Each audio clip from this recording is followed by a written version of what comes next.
man spends the better part of his life building a shield around his children, hoping they never have to feel the sharp edges of the real world. But sometimes, that very shield becomes a wall that hides their true character until it is almost too late. I spent 20 years believing that love meant absorbing every blow so my son and daughter could fly straight, but I only succeeded in teaching them how to look down on the man holding the shield. When the fever finally broke on a quiet Tuesday morning last July, I saw the truth through the clear eyes of a man who had nearly lost everything, and I realized that blood doesn't make you a father. Showing up does. Welcome to Dad's Pure Revenge. If you believe that respect is earned through loyalty and that a father's devotion should never be taken for granted, take a second to hit that like button, subscribe to the channel, and drop a comment below, letting me know where you are listening from today. I read every single one of your stories, and your support means the world to this community. To understand how a family fractures, you have to look at the quiet moments, the small things that build up over years. My brother, Thomas, passed away 6 years ago from an unexpected heart attack, leaving behind his 13-year-old boy, Julian.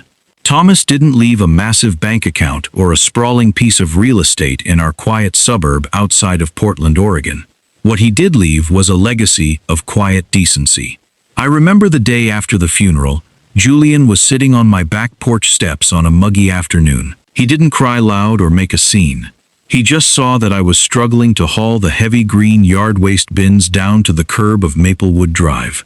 Without a single word, he stood up, wiped his hands on his jeans, took the handles from my grip, and rolled them down the driveway. He was just a boy, but he understood the silent language of carrying a burden.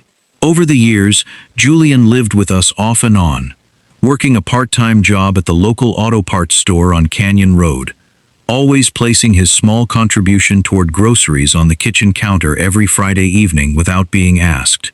He didn't ask for praise, and he never assumed the world owed him a dime. My name is Gregory. I am 56 years old, and for the last 3 decades, I made my living running a mid-sized commercial haystack contracting company here in the county.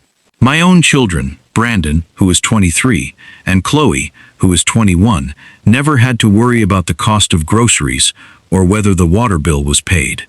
After their mother passed away from breast cancer when Chloe was just 8, I made a silent vow to double my efforts. My flaw was simple, and it is a mistake I have to own for the rest of my days. I substituted material comfort for accountability.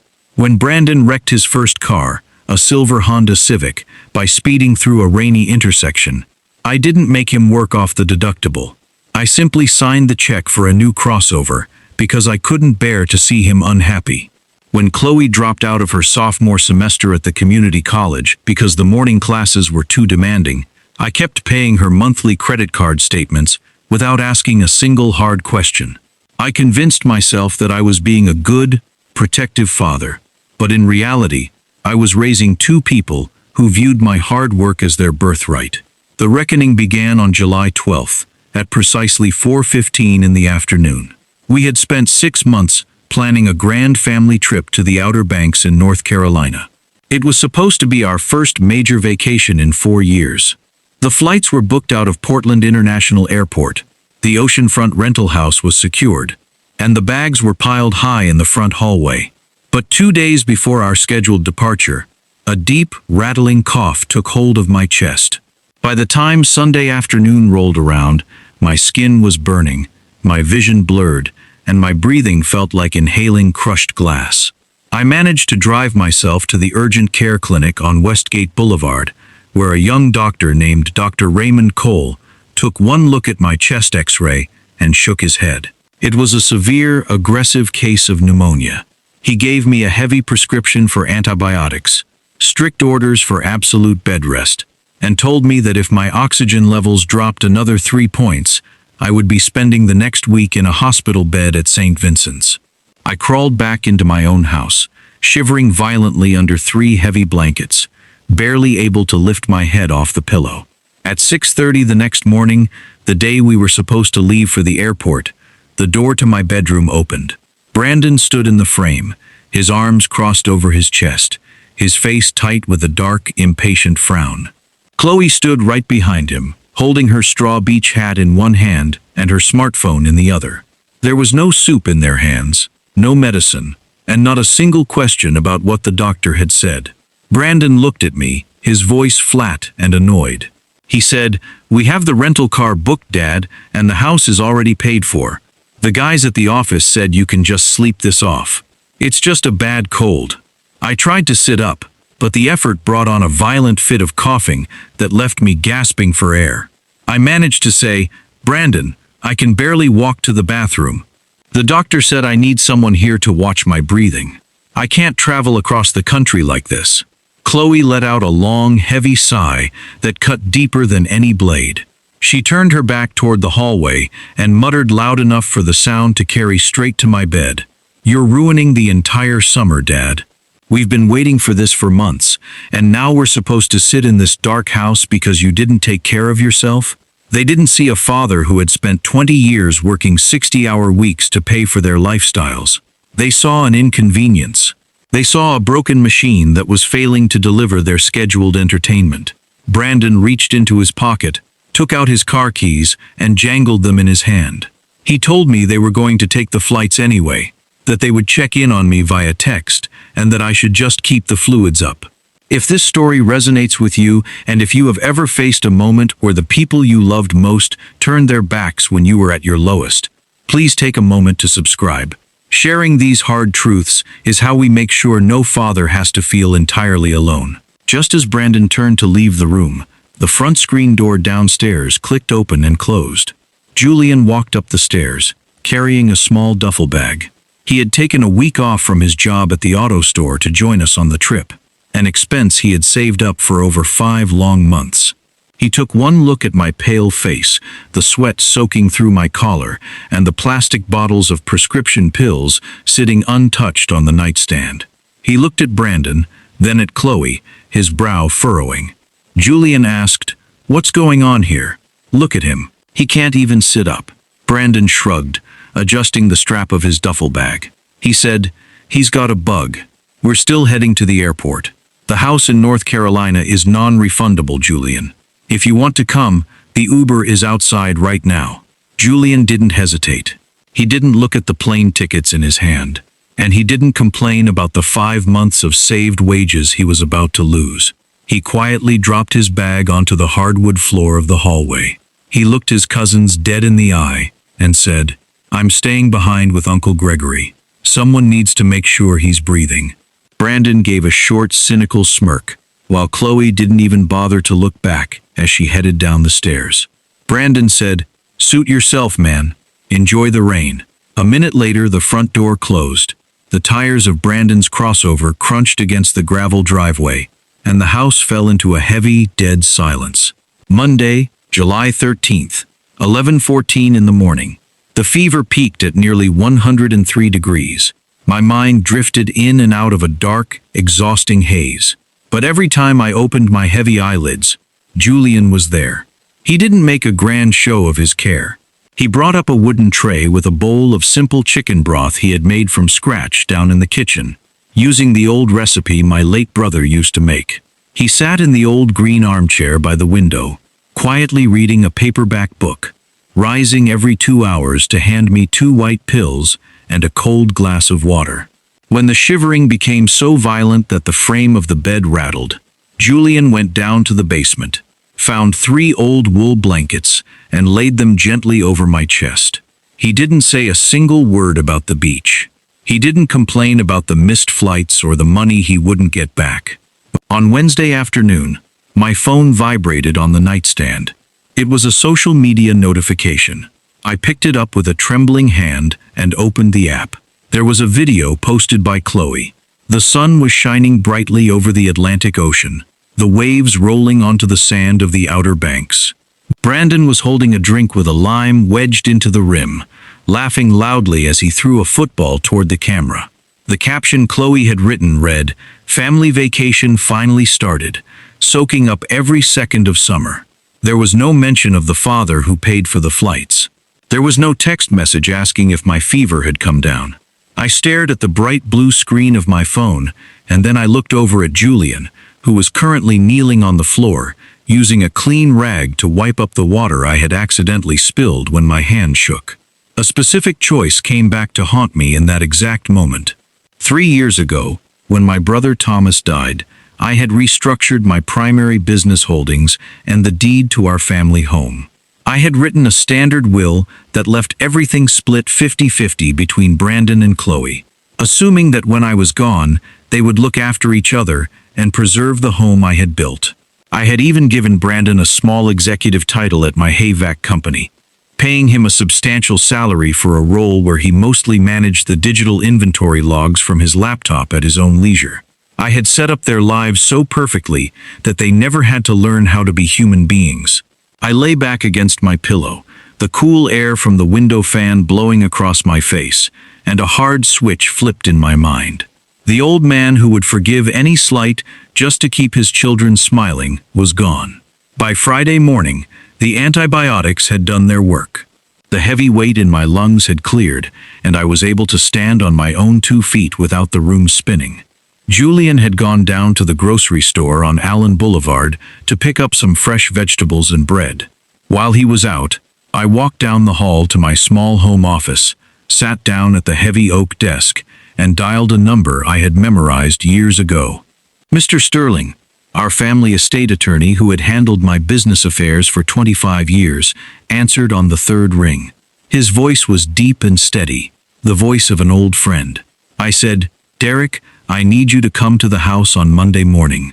Bring the trust documents, the business succession paperwork for the contracting company, and the deed to the Maplewood property. We need to make some significant changes, and we need to do it before my children return from North Carolina." Derek paused on the line, the sound of papers rustling in his office. He asked, "Gregory, is everything all right? Are you sure about this?"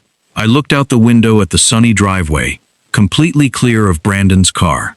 I said, "I've never been more certain of anything in my life, Derek. I'll see you at 10 o'clock on Monday. If you are glad to see a father finally standing up for himself and refusing to let his hard work be disrespected, please take a brief moment to hit that subscribe button. It helps ensure stories like this reach the people who need to hear them." Over the weekend, the missed calls on my children's end were non-existent. Chloe sent one single text on Saturday night that read, "Lost my sunglasses in the ocean.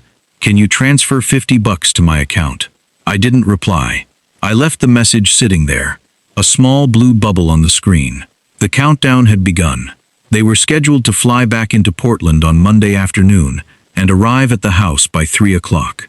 Monday, July 20th, 2:45 in the afternoon. The air inside the house was perfectly cool. I had spent the morning working with Derek Sterling at the dining room table. The documents were laid out in neat, white rows across the polished wood. Julian was sitting in the living room, completely unaware of what had transpired over the last 3 days. He was just putting his boots on, preparing to head back to his shift at the auto parts store. At exactly 3:12, a heavy yellow taxi pulled up to the curb of Maplewood Drive. Brandon and Chloe climbed out of the back seat, their skin deep red from the southern sun, carrying their large suitcases up the concrete steps. They unlocked the front door with their keys, laughing loudly about a joke from the flight, and tossed their bags into the entry hallway. They walked into the dining room, expecting to find an old, fragile man resting under a blanket, perhaps waiting to apologize for causing an inconvenience 2 weeks prior. Instead, they found me sitting upright at the head of the table, dressed in a sharp, button-down shirt, with Derek Sterling sitting to my right, his gold pen balanced between his fingers.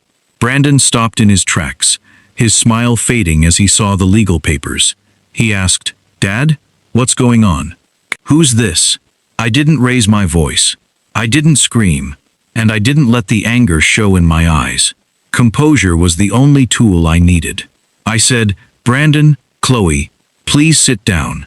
We have some family business to discuss." Chloe rolled her eyes, dropping her beach bag onto one of the dining chairs. She said, "Dad, we just got off a 6-hour flight. Can we do this later? I'm exhausted." Derek Sterling cleared his throat, his face completely expressionless as he looked over his glasses. He said, "Miss Watson, I suggest you take a seat. This concerns your future residency and financial standing. Brandon's eyes flicked from the documents to me, a sudden look of unease washing over his face. He sat down slowly, his knuckles turning slightly white against the edge of the table. Chloe followed suit, her arms crossed tight, her foot tapping impatiently against the rug. I looked at both of them, seeing the people I had created through years of unearned indulgence. I said, "Last Monday, I was lying upstairs with a fever that nearly put me in the hospital. I could barely breathe. The only thing you two cared about was that my illness was ruining your summer. You took the money I earned, you took the flights I paid for, and you walked out that door without looking back once." Brandon tried to cut in, his voice rising a bit. He said, "Dad, come on. We told you it was just a bad cold. We didn't know it was that serious. Julian stayed behind anyway, so what's the big deal?" I held up my hand, and Brandon went silent. My voice didn't rise. It didn't need to. I said, "Julian stayed behind because he has the character of a man who understands what family means. He gave up his vacation, his saved wages, and his time to look after an uncle who owed him nothing. You two took everything I gave you and decided that your father was disposable." I tapped the top document on the stack. I continued, "So here is what is happening. Derek has just finalized the redistribution of my estate. The Maplewood house has been placed into a secure family trust. The primary beneficiary of that trust, effective immediately, is Julian Watson." Chloe's jaw dropped. She stood up so fast her chair scraped hard against the floor. She screamed, "You're giving the house to Julian? Are you insane? We're your children." I looked up at her, completely unbothered by the outburst. I said, "This house belongs to the trust now. Brandon, your position at my company has been terminated as of 3 o'clock today. The digital inventory role will be handled by our shop foreman. Your corporate credit card has been deactivated.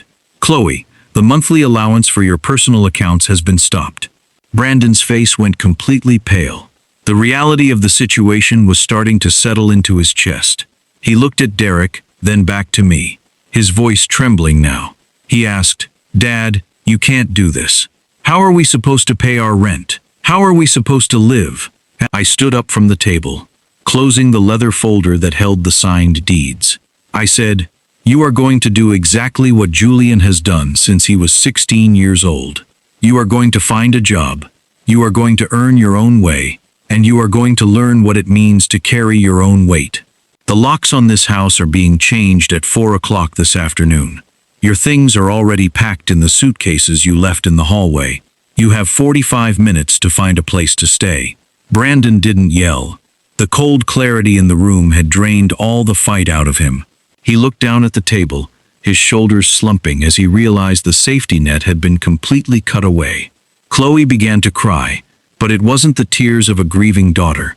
It was the bitter, angry realization that the endless stream of comfort had dried up for good. They gathered their bags from the hallway, the heavy front door clicking shut behind them for the final time. There was no grand apology, no sudden breakthrough of remorse. They walked down the steps of Maplewood Drive as two adults who finally had to face the cold air of the real world. When the house fell quiet again, Julian walked out of the living room, his face completely bewildered. He looked at the paperwork, then at me. He said, "Uncle Gregory, I didn't do any of that for money. I didn't want anything from you." I walked over, placed a hand on my nephew's shoulder, and looked at the young man who had saved my life in more ways than one. I said, "I know you didn't, Julian. That's exactly why it belongs to you." The peace that settled over the house that evening didn't come from a happy family reunion or a warm circle of forgiveness. It came from the unbothered clarity of a father who had finally done his job correctly.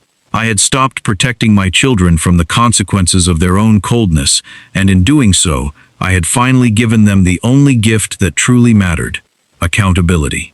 Thank you for listening to this story on Dad's Pure Revenge.